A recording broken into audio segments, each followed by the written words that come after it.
What's up, guys? Lore here with more Heart of the Swarm beta action. We've got a Terran vs. Terran this time. On the south side of the map here, we have our hero ThorZain, aka T-Funk, uploaded a very large replay pack, and I have been very, very happy to see it because I love casting me some Heart of the Swarm.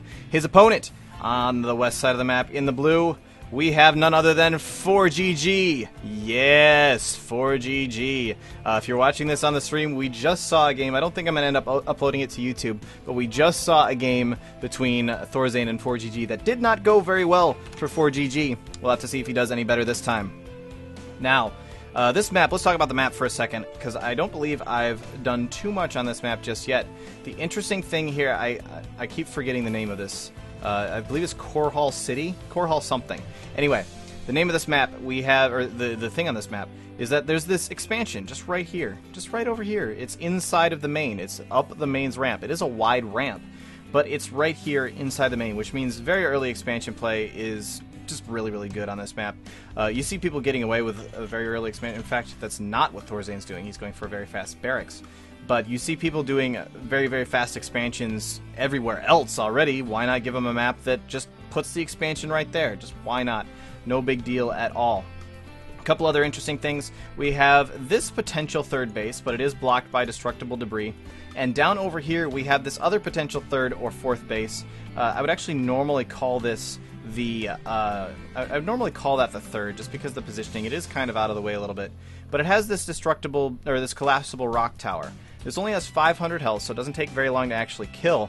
And if you kill it, those rocks are going to fall right there, which is exactly where you would want to place your command center. Which ultimately means that, well, you can make a real quick push over here, never even go into his main at all, and potentially do some long-term damage by denying him that fast third base, if that's something that you would want to do.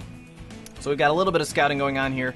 ThorZain getting up in here, scouting around. He sees the fast expansion, which should make him relatively happy because he is going for an early barracks, but it might not because maybe now he's thinking to himself, hey, you know what, I could have gone for a fast expansion. In fact, he's going to bring up his own expansion right now as well. We do have 2 barracks now up for ForGG. I'm liking ForGG's opener just a little bit better so far. He's going to get this couple of barracks up really fast. He doesn't have any refineries just yet, but ThorZain is just now building 2 of his own as well. He's only now building 2 of his own, so it's not a major difference.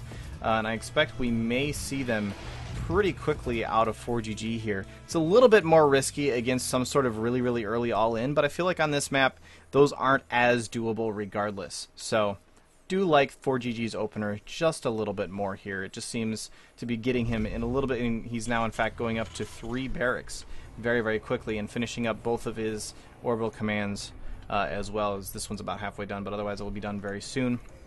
And now ThorZain hasn't even finished his second expansion yet, and he's only sitting on 1 barracks, and he just started 1 factory. So it seems like ForGG's opener has let him actually, even though he went for that very, very early command center, it's actually let him get just a much better economy overall early on, and be able to rocket himself forward a little bit. And in fact, now ThorZain is building a bunker because he's probably feeling a little bit pressured. He knows that ForGG is going to have quite a bit of production capability very soon. I don't know actually how much has he actually seen over here. Only the 2 barracks in production. But in fact, he may not even know what that is because it doesn't look like he saw it for very long. But he can generally assume there's going to be something coming his way relatively shortly because he did see that early command center. And that just generally means that some very, very nasty stuff can come his way very soon. We do have a starport coming up for him, though. And I've been seeing a lot of this play. They will get the barracks up with the reactor, and then they'll just do this weird... Ooh, let's check real quick, see if ForGG actually saw what was going on here. Did not, just barely did not see any of this stuff. So he's going to end up moving that starport over, landing it on the tech lab. And I actually was expecting to see the factory go over to the reactor as well in the middle of that, but that's not what he chose to do. He's instead going to continue pumping out Marines, so we may be seeing a very scary Marine Banshee Warhound push. Sorry, blanking on the names of the units for a moment. But we may see... Ooh, he's actually supply blocked himself for a moment there, but now that's been cleared up. We have an armory, double armory on the way, so he's definitely planning on going mech. I don't imagine he would build 2 armories just so that he can, you know, twice as fast get to a fusion core or something like that. That doesn't seem like it would make sense. No, he's definitely going mech. He's going to be getting all the upgrades he can for these Warhounds. Those Warhounds hurt. They are very, very good. This is before the first beta patch in Heart of the Swarm. Warhounds are just kind of ridiculous right now. So I imagine it is Terran versus Terran, so obviously ForGG will be able to build his own Warhounds. But they're so good. Warhounds are really, really good. A little bit of a poke there from ForGG. Wasn't able to do too much in the way of damage. In fact, I don't know if he lost anything. He did lose 1 Marine, it looks like. Or, oh no, excuse me. 8 units killed for ThorZain, so he might have actually lost quite a bit more than that. Apologies, I appear to have missed that when I was too busy rambling about how stupid good Warhounds are. In fact, look at this. He's just going to push with 1 Warhound. He just says, you know, I've got a Warhound. Whatever, who cares? I can kill everything. Why not? Takes out a Marine. He's going to poke up there. That's a bit too much for him to take out, but otherwise something that... Ooh, and he actually almost lost his Banshee as well. 0 kills on that Banshee, indeed. Or in addition to that, so not really much going on there. But this Warhound now takes out another Marine. Just making these little pokes. It's not really in any danger of dying anytime soon. He can just pull it back. It does move at the same speed as Marines. In fact, it might actually move slightly faster, I'm not sure. So he doesn't have to worry too much about losing it.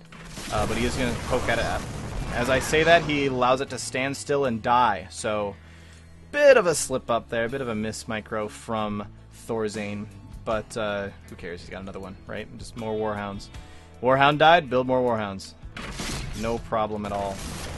Now this is quite a few Marines coming in here for ForGG. ThorZain's whittling them down like crazy. He's actually doing a ton of damage to that, and there is this bunker up here, so ForGG should not be able to push up into that. In fact, yeah, he's just losing Marines like crazy now. You can see, yeah, the Warhound does move slightly faster than the Marines, so he's able to catch up to them and just hit them when he can. Oh, but the Banshee! Oh, wow, I am amazed that he did not kill that. He should have.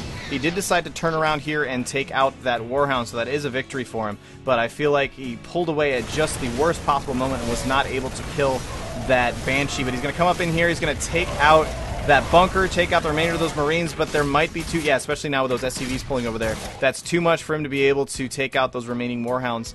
ThorZain's not going to chase. It's probably a good call. He doesn't know if there's anything sitting back there waiting for him. But this Banshee is already very, very hurt and was not able to actually do too much in the way of damage. Oh, is he going to be able to spot? No, he's going to turn around. They're actually going to start coming over here and working on this destructible debris. ThorZain actually moved that Banshee away just at the worst possible time. I guess they're not actually going to try and kill that. He's just going to come in for another attack. We have a scan in ThorZain's main base, or excuse me, in ForGG's main base from ThorZain. He sees the couple of medevacs coming out, and he sees the 4 barracks now in mass production. And he's about to see a whole bunch of crap at his front base. There are medevacs here now, which should help this quite a bit. Pushing right up in there, but holy crap, Warhounds! Holy crap, that's a lot of Warhounds. And that's gonna, there's no way. Like, there's SCVs over there repairing. That's not gonna happen at all. ForGG has to pull back, and he actually lifts up those units just because he doesn't want them to die. He may actually try to come around for a drop, though. That might not be a bad idea. Just going to scout around a little bit, try and spot any other bases, and then sleuth, or I guess he's just checking to see if that's there.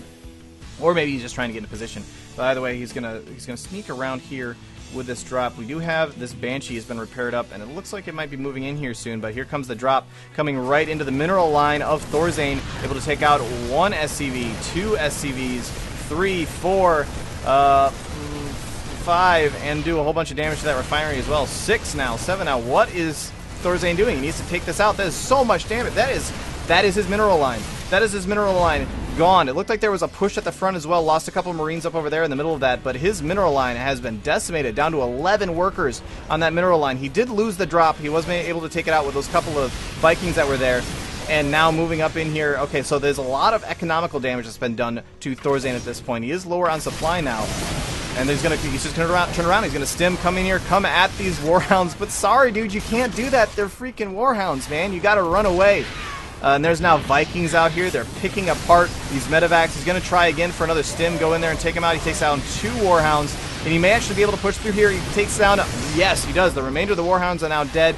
He has some Marines coming up here, which should be able to kill off those Vikings. And he's pushing up in here with these with these Marauders, but there are more Warhounds. Just so much Warhound production coming out of ThorZain. How many freaking factories is it? He has 5 factories, all with tech labs, all pumping out Warhounds as fast as he possibly can. This is absolutely ridiculous, the amount that he is actually able to pump out right now.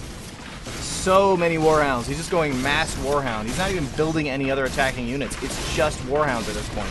Taking out that destructible debris, going to get up his expansion. We do already have a 3rd up and running for ForGG in the midst of all this. He hasn't really worked on those rocks too much just yet. Oh, and apologies, I appear to have missed something that happened over here. I'm not totally sure what that was, but something happened there. But yeah, anyway, Warhounds. Lots of them. This is a large number of Warhounds. He is now up to, let's check real quick, 9 Warhounds, which, in case you were curious, 10 Warhounds now, actually. This is approximately 5 more Warhounds than you need to kill God. So, that's a pretty scary-looking army. Do have a Banshee coming in over here to do a little bit of harassment. He's going to be able to take out 1 SCV. There's a second one. Does not have the ranged weapons upgrade, or excuse me, the ship weapons upgrade, unfortunately, so he's not able to two-shot those SCVs, and he might not. He's going to be able to get away, no problem from that. There's a factory over here. ForGG apparently decided that ThorZain did not have enough factories already and decided to gift him another one. That's a joke, Internet. Don't get so mad at me. I know he's just scouting with it, please. But anyway, expansion coming up here in the fourth base for Mr. ThorZain. This is a really big, this is actually pretty decently sized. There's plenty of medevacs there. Plenty of Marines as well. Pretty decent sized army coming out for ForGG. And let's see how well it can do against this massive, jeez, how many freaking Warhounds? He has 15 Warhounds. That is a lot of Warhounds. That is a number much larger than what I believe he would actually need to kill that. So we're going to have to see how well this goes. He does have Battle Hellions in there as well, which are going to chew through those Marines if they're able to get into range. Looks like he's just going to poke at that a little bit, but ForGG is going to be able to come up over here and see this. Going to be able to take that out. A Banshee just sitting over here. And by the way, while all this is going on, ThorZain is actually sneaking in a very sneaky 5th base up here on the north side of the map. ForGG has decided to turn around. He wants to defend his base a little bit because, as I've mentioned a few times, freaking Warhounds. 18 Warhounds, 20 Warhounds, and more in production. Holy crap. And he's actually about to get up to ship plating, or excuse me, weapons plating and vehicle plating. Wow, I'm saying that so wrong. 3-3. There we go. We'll just call it 3-3 on his Warhounds, on his mech army. ForGG is actually poking around over here a little bit to take out and potentially take a 4th, actually. He still hasn't taken this base. I don't blame him, honestly, with that Warhound army. This would be a scary base to take. This might be a much better choice for him to expand in his 4th. I just really wish he would come up over here and see that this is building up over here. Okay, interesting. This is, I'm trying to spot them right now. I don't see them any. Oh, they're right over here. He's actually now set up a nice line, ThorZain has set up a nice line of missile turrets over here to ward off any drops on this base. Because he knows this base is going to be relatively vulnerable to drops. Obviously, there's just this one ramp that you have to walk past the army to get down to it. But it is going to be relatively vulnerable to drops in this position, so he's gone ahead and given himself a nice little wall of missile turrets over there just to try and avoid any sort of shenanigans in that regard. But holy crap, Marauders. Let's check the count on that. That would be 37 Marauders and 40 Marines walking across the map right now. There are a whole bunch of Vikings out as well. Not enough to be able to take this out, but here we go. Big fight going on here. Stimmed everything. Medevacs, healing, Warhounds, Warhounding, but it actually looks like ForGG might actually be able to crush through. He had just enough stuff and so many Marauders, so much stim, and those medevacs in there. ForGG is now actually crushed through ThorZain's massive Warhound army. He now only has 3 Warhounds left to his name and 6 Vikings and 4 Hellions. This could be GG right here. That was a huge play by ForGG. So much damage output in so little time. These guys are so low on health. They've got next to nothing. They may not quite be able. There's another round of Warhounds that's now come out for ThorZain. may not be quite enough to be... No! Wow. That is amazing. He lands the Vikings to try and finish them off. These guys have no health. They literally do not have any health. They're going to go home and die peacefully after this. Or maybe they'll just die right here. So ThorZain has actually managed to push that back, but there is another big blob over here. This may be enough. This may be enough to actually deal the killing blow right here. We're going to have to wait and see, because there is going to be another round of Warhounds coming out for ThorZain here in just a second. He needs to get over there in a hurry, and I actually don't believe he can get there in time. These Warhounds are just about to pop. Pull up the production tab again. Yeah, they're coming out right now, and I just don't think that army is going to be able to deal with the now, what is that, 7? I guess it's only 5 Warhounds that ThorZain has available. Ooh, nice little move right there. It actually manages to pick off, looks like a factory that was sitting up over there, just by using the medevac vision. But this game is gonna calm down again a little bit for a second. It looks like ForGG is gonna pull back. This base up over here, he still does not know that this base exists. It's so close to his actual base. Oh, he might actually scout it right now. Oh no, he's sending this up over here. Hey, dude, you know you got... Oh, and he didn't see it. Is he gonna spot the other one? He is going to spot the other base, and these Hellions are going to come in here and have themselves a nice little roasting party. Yeah, that's a whole bunch of workers dead right now. Let's go ahead and check the score for the game right now. 47 workers killed for ForGG and only 13 for ThorZain. And in fact, he's going to be able to clean up these Hellions right now. No problemo. Wow, 47 workers killed. A lot of that was in that drop earlier. In fact, there's nothing going on down here right now. And I almost feel like I must have missed a drop at some point for there to be 47 workers killed by ForGG. So apologies for that, guys. But this game has been so action-packed so far, it's honestly hard for me to keep up with everything. There's just so much going on. Whew, okay, so let's take a look here. We do have this base about to finish for ForGG. That'll take him up to 6 bases, if I'm counting correctly. No, only 5 bases, because he did never take this one. We have this. He's not actually mining it at all, which is a bit strange. He's got no mining going on over there. I wish there was some way for me to tell where those scans were actually going down. Oh, and here we go again, me missing a drop. Too much talking. And he managed to clean up the rest of that line. And there is a big force coming in at the front now, too. Again, stimming, taking out Warhounds. 2 of them just left out in the front for free. There are siege tanks in the back. He's splitting as much as he can, trying to spread out that splash damage, and it's working. He is plowing through the remainder of ThorZain's army, and now ForGG is in a ridiculously good position. And he's even got a battlecruiser in there. Why not? ThorZain gives the GG, and that is the end of that game. Whew, oh man. Okay, so Warhounds, really, really ridiculously good. 10 million Marauders with stim and medevac coverage, and why not a battlecruiser? That seems to work against it. So really, really happy to see that even though Warhounds in this patch are relatively OP, they can still be beaten by good, methodical, careful play. And some decent drops, of which I missed like half of them, but whatever. Doesn't matter. Very, very good game that these two guys have just shown us. I'm Lore. I will see you guys in the next